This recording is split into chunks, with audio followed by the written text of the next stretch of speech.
Hello and welcome back to episode 2 and the episode of the measure tools and the planning and all of this.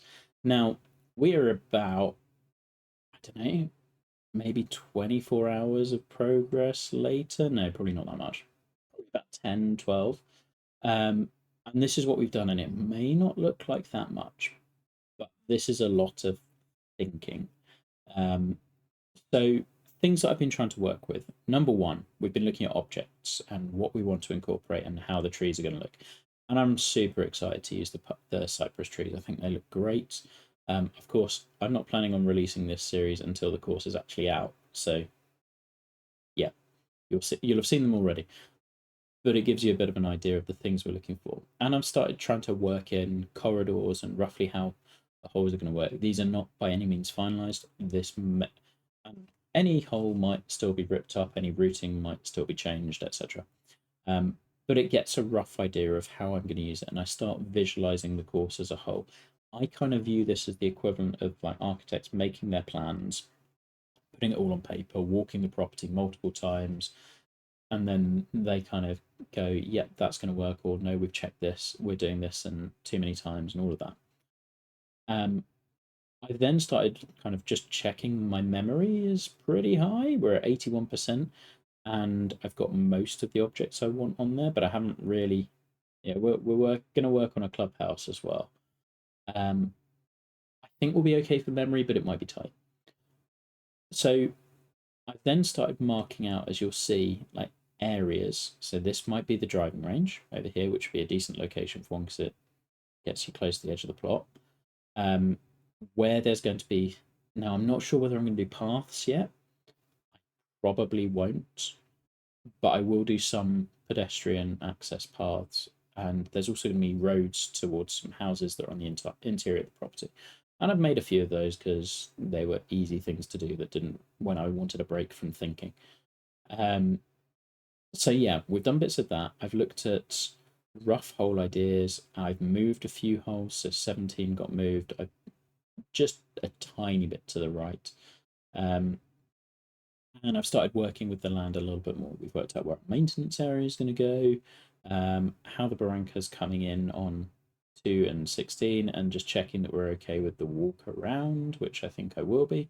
You go there and then you walk backwards, which yeah, not ideal, but it will be absolutely fine. And the other reason why I'm okay with this is because for major contests, if you look at what Pebble does between exactly what mine does between 4 and 5, there's like 200 yards of walking there. Because and part of that in Pebble's case is because this path 3 originally used to go here, but part of it is also with so many of these courses, they've had to lengthen them so much that often the only way you can go is back. If you look at the old course and where the major tees are from for hole 2, for hole 3, 4, like the amount of greens you play and then you walk back like 70 yards, it's kind of ridiculous.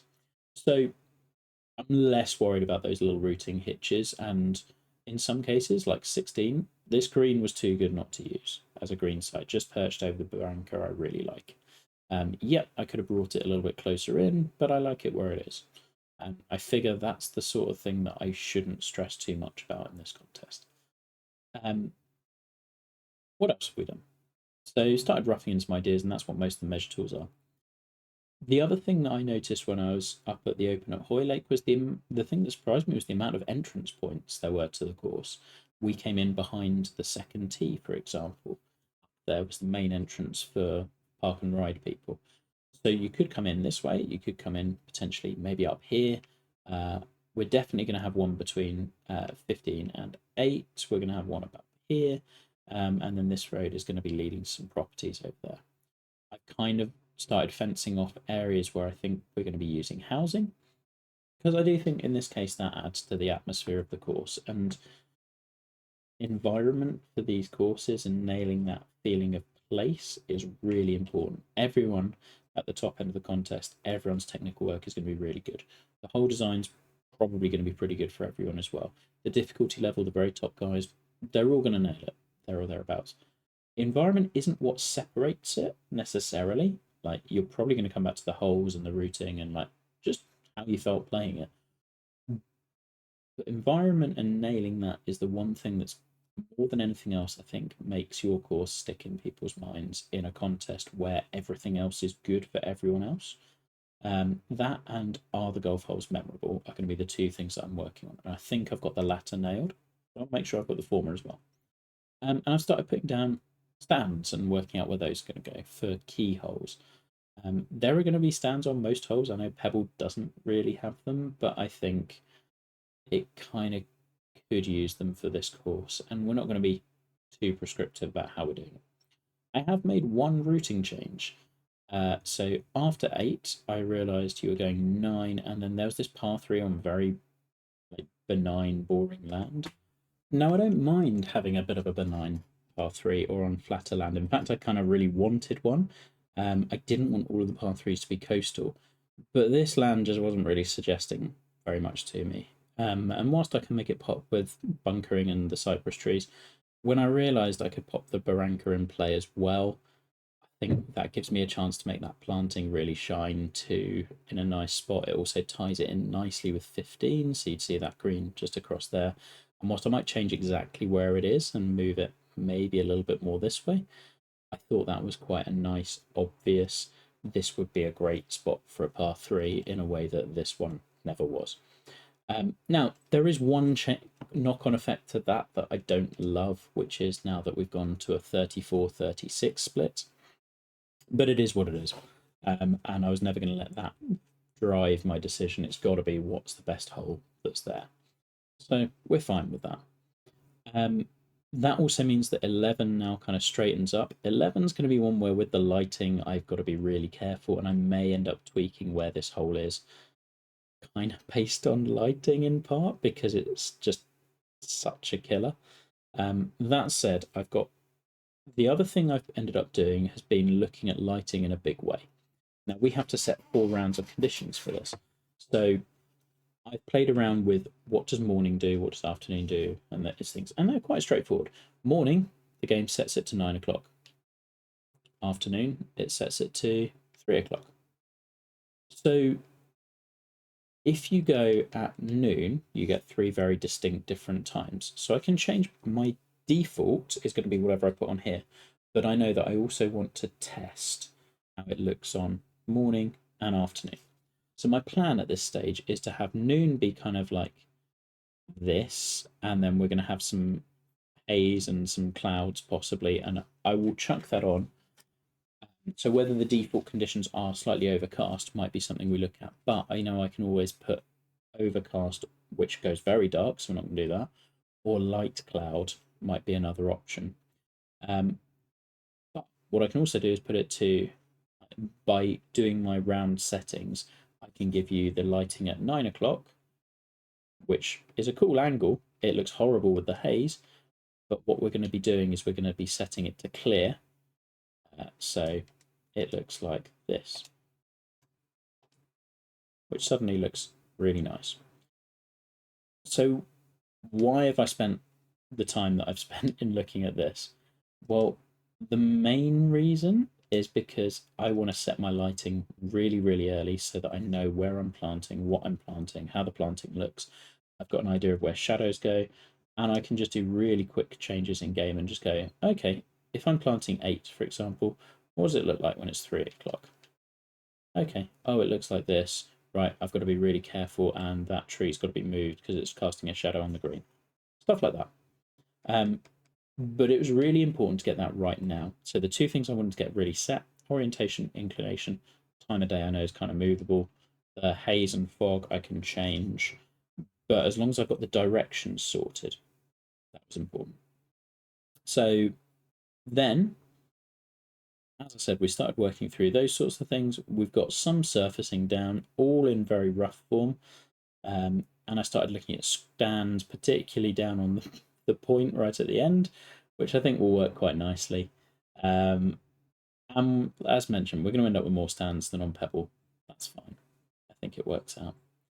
And then, so final things. Oh, yeah, this is from the lighting tests. One thing you can always do, maybe obvious, but one way of tracking the angles was to just put this down and then go, well, okay, when I move the light round, where's the shadow, things like that, and just noting.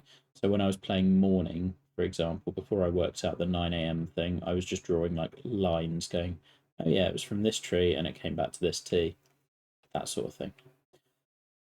So generally, pretty happy with the routing. The next thing I want to do, I always try to do a test plant somewhere so that I've got an idea of what I'm going for. I've got an idea of sizing, scaling, and I almost always pick somewhere that's the trickiest part of the plot. So the hardest part of the plot to nail for me was going to be 12 and 13. So I'm going to skip into camera mode. This is what we've got at the moment. Now, I've been working really hard with the rocks, trying to get them working nicely, and there are loads of them in here. It's really, really difficult to make them go together. The other frustration I have is the darker ones are the ones that have the most detail. These ones are all kind of low res, so when you blow them up, they don't look as good. But the lighter rocks give you more variety, and there's unfortunately I'd love to do darker rocks near the bottom for erosion, and then the top ones are lighter. Just doesn't work. And I started doing some bunkering and just going, yeah, do I like this style? Yeah, I do. So we're going kind of more Mackenzie-ish sort of shapes, but not specifically, just kind of ragged in spots. As for how we're doing them, like quite specific, but a lot of very jagged brush. So you can see the line in there. That's really good for promoting these like slightly more ragged shapes. You can see them around here in particular. Um, and then we've got a green with some interesting contouring. Again, it's not finalized, but it gives you an idea of like the levels of slopes we're going for. We've spent a ton of time on textures, trying to get the ones that I think are about right. I wanted a mottled colour green, but it's got to be pebbled, quite lush and well conditioned. It's got to look bright, but not too bright. So we've got that. And they're all kind of from slightly different sets, but I think they work quite nicely together. So again, going out to here, you can see they kind of fit pretty nicely. There will be a tiny cut of light rough because there's going to be quite significant fairway camber. We are going to have in areas, we are going to have some light rough so that if you just trickle off the fairway, you're not immediately in a 50% light. But it's not going to be very much because if you do hit quite hard through the fairway, you will be punished with that. But I liked how this one came out actually. The next thing I did was, as mentioned, I spent a lot of time deliberating the tee shot on this hole and how that would work. And I figure in the end, I looked at building a bridge. That didn't end well. But you'd play that tee shot and then you just walk back behind here while they're playing their approach shots, walk behind here, at which point you're walking down there and you cross and there's no issues whatsoever. So I think we're fine there. So that's really where we're at so far. It's at this point trying to get the like just generally working through pretty slowly and methodically and just going, how does the whole big picture come together? How is everything going to work? So having done 17, I'll work out where the fairway is going to be on that, roughly where the trees are. So you can see I've done little copses of trees. They're not fully developed, but it's giving me an idea of where shadows are, where I'll be able to plant, how I'll be able to plant, where crowns will stand, how much space I've got. Is there enough space to give it that major feel? We'll chuck some crowds down. With the trees, rather than going pure cypresses, can we integrate others? Like, I'm not saying this works perfectly, but it gets an idea. How am I putting grandstands? Which grandstands am I putting down? Can I open up views to other holes? All of this kind of stuff is what we start thinking about. So the final thing I thought I'd do in this video was go through shot values and how I view those on a course. Now, the main thing for me is also looking at the type of course we've got and kind of sticking pretty close to that core philosophy of what the course is trying to do. Now, inspired by Pebble, we're going small greens in places. There'll be some that are larger. I think that's something I want to bring back in certain spots, but the small greens are quite good for something and they're unique. That's part of it. Second one is pitched fairways. So like there'll be a lot of sloping on different fairways, and you'll have to hit from side hill, uphill, downhill lies, and trying to vary the types of shots that you're hitting off those lies. Because flat players will also find those a little bit harder to calculate, particularly when we chuck wind in there. It's just asking a little bit of a different question than here's a bunker, there's a bunker, can you fit a drive through there? Which for me is quite boring and it's not the sort of golf I like designing, and it looks really awkward visually as well. This much more interesting. And then we're going to have some really tight surrounded green complexes. The fairways are going to be wide and narrow in places, and so the key really is variety. So what we're going to do is we're going to go through every single hole. I'll talk through those and then decide at the end if I feel like there's good enough variety or if there's anything that big picture wise I feel like maybe we're doing too much.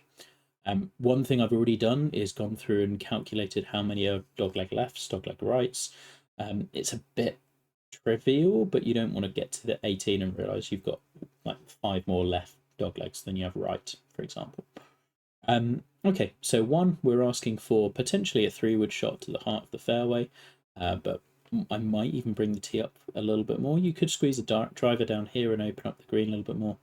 Approach-wise, we're then looking for a draw off a fade lie.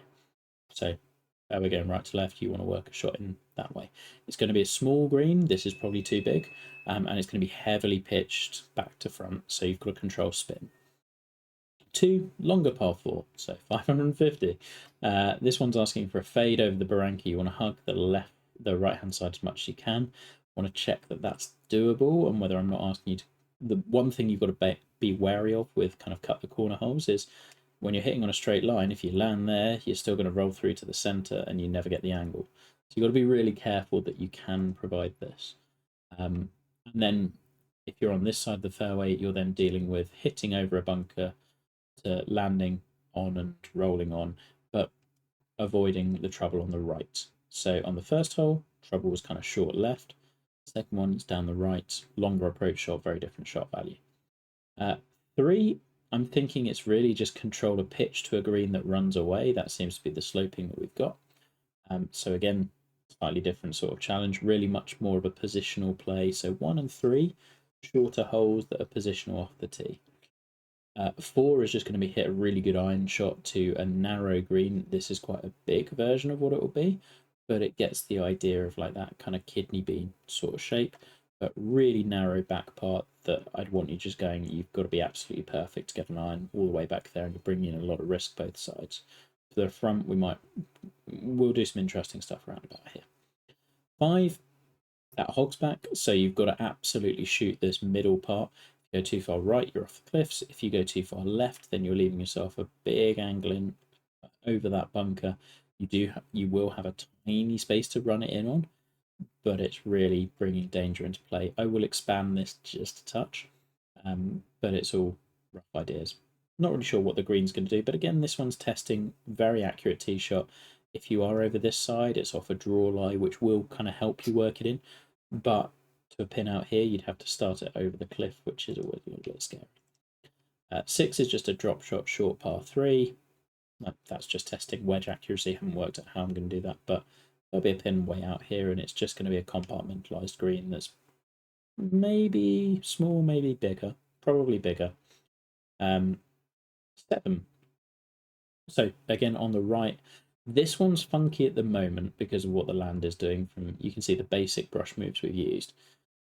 But essentially, it's asking you, do you want to hit a driver there and just hug this side, and then you get an angle to the green going up this way, or do you bail out a little bit more and then you're hitting more in over this bunker and it's uphill? So a bit of different elevation change to this one. I need to sort the tee shot out. You can see kind of, again, the land is kind of suggesting this stuff, but we still need to make it playable. If I went full minimalism and said, well, this is what the land's doing, therefore that's where the golf hole goes, this would be a really stupid, awkward golf hole. So the base moves of the plot, we're just going to smooth out, which I think is absolutely fine. 8's a really interesting one, which I like because it's an inland hole and needs that good idea. This one's going to be a bit more of a split fairway, so the barranca kind of runs through here. So it's, do you lay up here, quite short? Do you go over here? Sub 400, or at least it will play sub 400. I wanted to move the tee as far back as I could so that I knew how much space I had, and I'm not averse to moving the barranca inwards a little bit more as well. And the green, I'm thinking, could be either pin dependent or we just lie it down here. It's whether I challenge you to go over the barranca, or I go, well, actually, no, laying up is the more preferable play, or we just put a bunker here and like depends on the pin. Either way, a far more strategic hole than some of the others. 9, literally just done the routing change, haven't worked it out. Will be surrounded by bunkers with some cypress trees. It will be a very pretty hole, and it will be whatever the other par threes are not.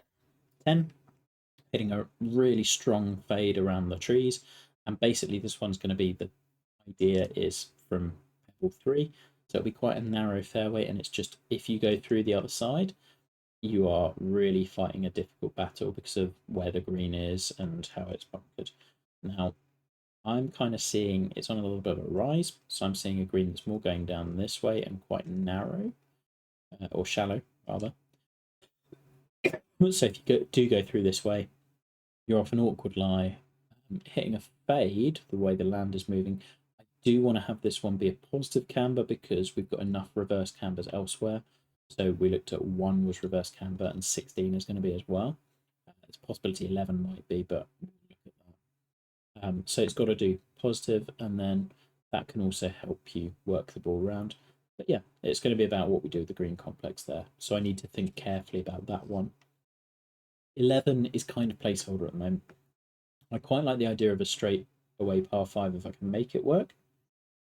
However, defining feature of this hole is going to be you've got a great skyline green opportunity, so it'll need raising up just a little, but where all you can see is the flag, I think will be very cool.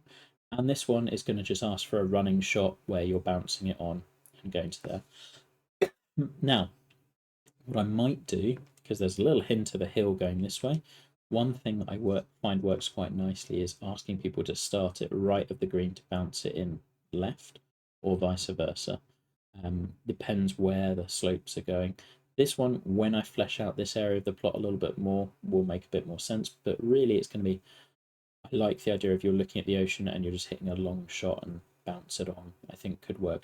Alternatively, that could change completely, and I could just bunker all of it and make it a very precise shot. There's a lot of options with that one. 12 we've kind of seen, but basically it's either drivable, you hit a very lofted 105% odd driver here and you can roll up, or you're playing down to here, or you're playing out to here and you're hitting across a very shallow, very small green. So there's options with this one, definitely, but it's going to try and bait you into hitting that hero shot of trying to get there. One thing that will be challenging is making sure that that holds the green. And another thing I've done with this kind of fairways and wanting to really use that slope, reducing roll on the fairways and reducing firmness a little bit, and playing around with that so that it will bounce onto greens where I want it when I want it to, but it'll also hold up in those awkward lies rather than just running down to a flat spot. 13 is going to be nice and straightforward. Hit a long shot and do it accurately. It's not very strategic. It's just hit the best 3-wood you've got. 14, this one, the original idea I had was the fairway kind of cutting off. So if you think of that Jordan Spieth shot right on the edge on 8, kind of simulating that a little bit. But there's a little bit of a hogsback spine, so I'm wondering whether I can use that because that's an interesting feature, and that could potentially funnel you down into this spot.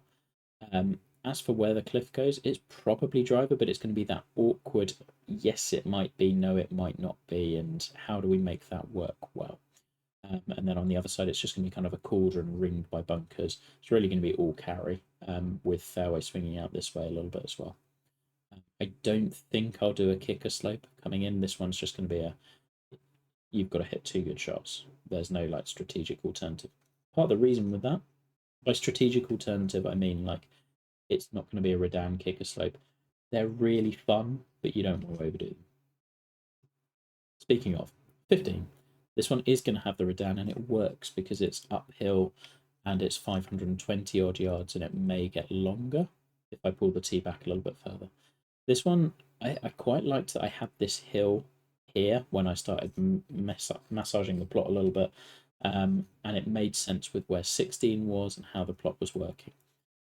So what we're going to ask is the question of, you could play over this way, the fairway's going to swing out this way, it's going to be pretty heavily bunkered, and if you want to lay up this way, there is also this like slope which works down, so you can land this one short and roll it on, and then the green is kind of benched into the barranca this side, so if you wanted to go this way, you would have a straight shot at it as well. So there's 2 different ways I can see how you play that hole. Now suddenly making this really big like wide corridor working when you've also got some very narrow ones is going to be tricky, but we'll look at how we manage that. This one's very like unpebble at the moment, but I think it's the sort of hole which would be cool if we could make it work. 16, this one's the other reverse camber hole, and this one's going to be hard. I With this one, I want to put a lot of pressure on the tee shot, and by doing that, it's just a where are you landing it? You're not making sure you don't roll out the other side of the fairway. So I might even cut this fairway in slightly less, start it a little bit further this way, take the tee a little bit further back, or further this way. There's lots we can do with that to put pressure on without adding bunkers. I would probably add some framing bunkers this side, but it doesn't actually need them. And then the reason I want to put a load of pressure on is because the green complex is going to be a little bit more forgiving. It doesn't look it now, but what we will do is we will mound up the bunkers that are going to ring the surface so that it's kind of got a hint of punch bowl. So if you're on the fairway, what I want to incentivize is you could hit 3-wood on this and be absolutely safe. You would have a longer shot in, but it's doable because the green complex facilitates that. What I want to punish is people who just hit driver, get greedy, end up here, and suddenly you're in heavy rough, carrying it all the way over here. There's no fairway short of this green. You've got a load of hazards, and it's coming in hot, and you've got no way of stopping it. Because I think that's interesting, and it does. I want to encourage people not to take driver on a long ball. 17 has this kind of interesting site which we've worked a little bit more on. One par 3 that I haven't done a lot is the shallow par 3 that is just, do you have the club? It's a tough question, particularly when the wind is against you or with you, and it's going to be a pretty penal hole. It's just, do you have this club? If you go pin chasing towards something this end, you are potentially running down this way, or you're being rejected short. There's a hint of Shinnecock 11 here. There's a hint of Augusta 3. It's kind of that concept, but on par 3, which obviously Shinnecock 11 is. But yeah, I also quite liked this one. It gives a little bit of a look over 18, which I always think is nice. And then 18, as mentioned, is going to be our core Crenshaw sort of template. The coastline needs some work, but basically hug the left-hand side. I want this one to be potentially you hit driver, driver to get to the top of the slope and run it down. And I need to work out where the layup zone is, but there's some interesting stuff potentially here. And I think it could make a nice grandstand finish. Now, with all of that, what I'll then do is I'll spend more time thinking about it, charting it, and going, you know what, you haven't tested that shot. For example, I know I haven't tested a downhill, a shot from a downhill lie with a pitch shot. Now, that could well be 3. So it's, do we raise up this part of the fairway so that then you're hitting off more of a downhill lie? What do we do in front of the green? That's one where it's got a little bit of flex. And there's some holes where I've got fewer ideas than others. So, for example, 11 will be one where it's just whatever I need it to be at the end, that's what it will do.